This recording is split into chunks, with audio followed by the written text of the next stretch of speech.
অতি সম্প্রতি আপনারা জানেন যে একটি আদালতের রায়ের মাধ্যমে একটি ফলাফল এসেছে এবং সেই ফলাফল নিয়ে এখন বর্তমান আপডেটেড পরিস্থিতি জানানোর জন্য আজকে এই সংক্ষিপ্ত সময়ে শর্ট নোটিসে আপনাদেরকে এই সংবাদ সম্মেলন আহ্বান করেছি, যাতে আপনারা আপ টু ডেট থাকেন এবং ফ্যাক্টস অ্যান্ড ফিগার্স যাতে আপনাদের কাছে থাকে, সেটির বিষয়ে আজকে আসলে এই সংবাদ সম্মেলনটি আয়োজন করা হয়েছে।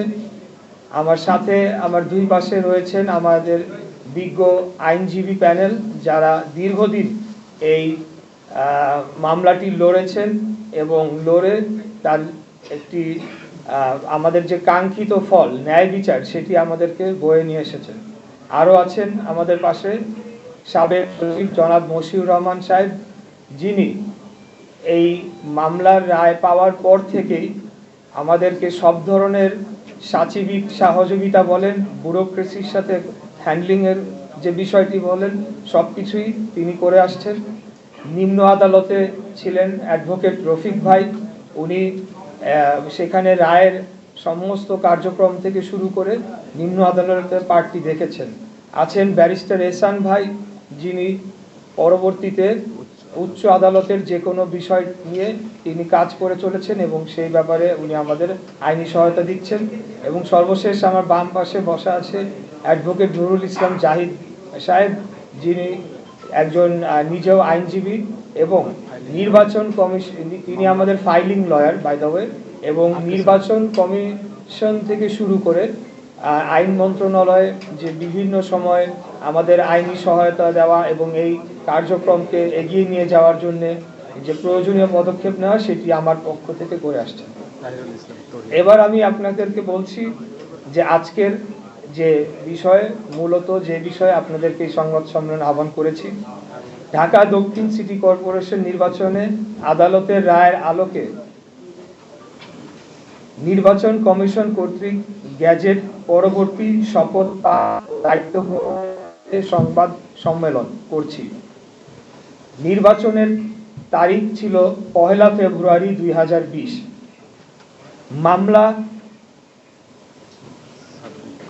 মামলা সাবমিটের তারিখ ছিল 3রা মার্চ 2020।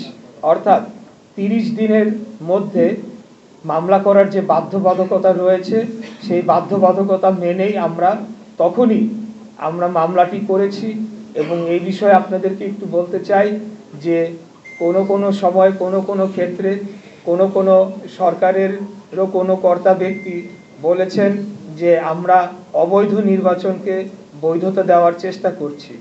এই বিষয়টি আমরা ঘৃণাভরে প্রত্যাখ্যান করছি এই বক্তব্যটি, কারণ আমরা কোনো সময় মামলা নির্বাচন বর্জন করে বা সেদিন কোনো ঘোষণা দিয়ে আমরা উঠে আসি নাই।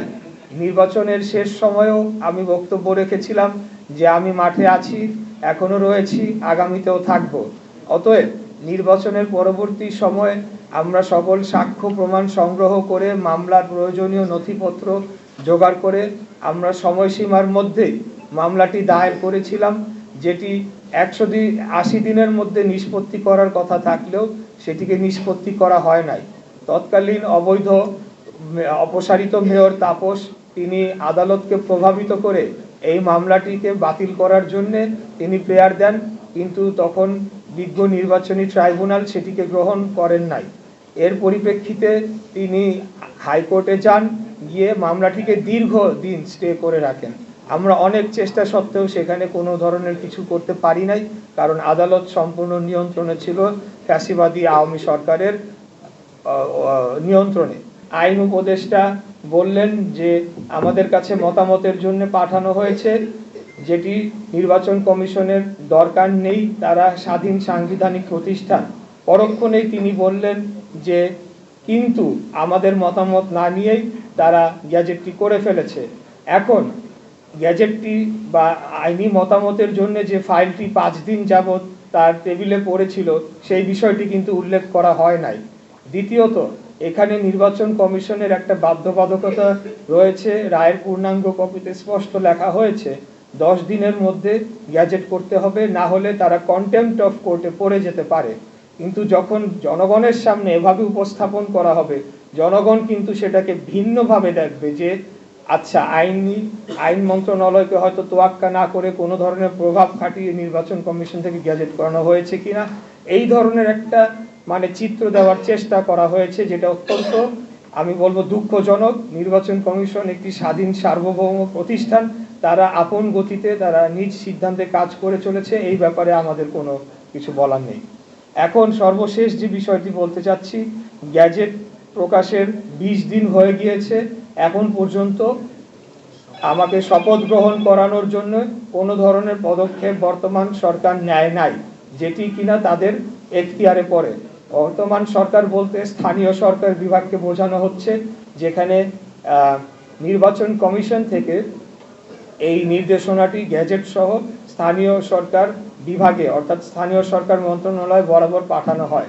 পাঠানোর পর তারা আরেকটি যে কাজ করে, সেটিকে আইনের দৃষ্টিতে অনেকেই বলেছে এটি বেআইনি, সেটি হলো তারা পাল্টা নির্বাচন কমিশনকে চিঠি লিখে সেখানে একাধিক একটা রেফারেন্স দিয়ে বলার চেষ্টা করে যে এখানে আপিল করবে কি না।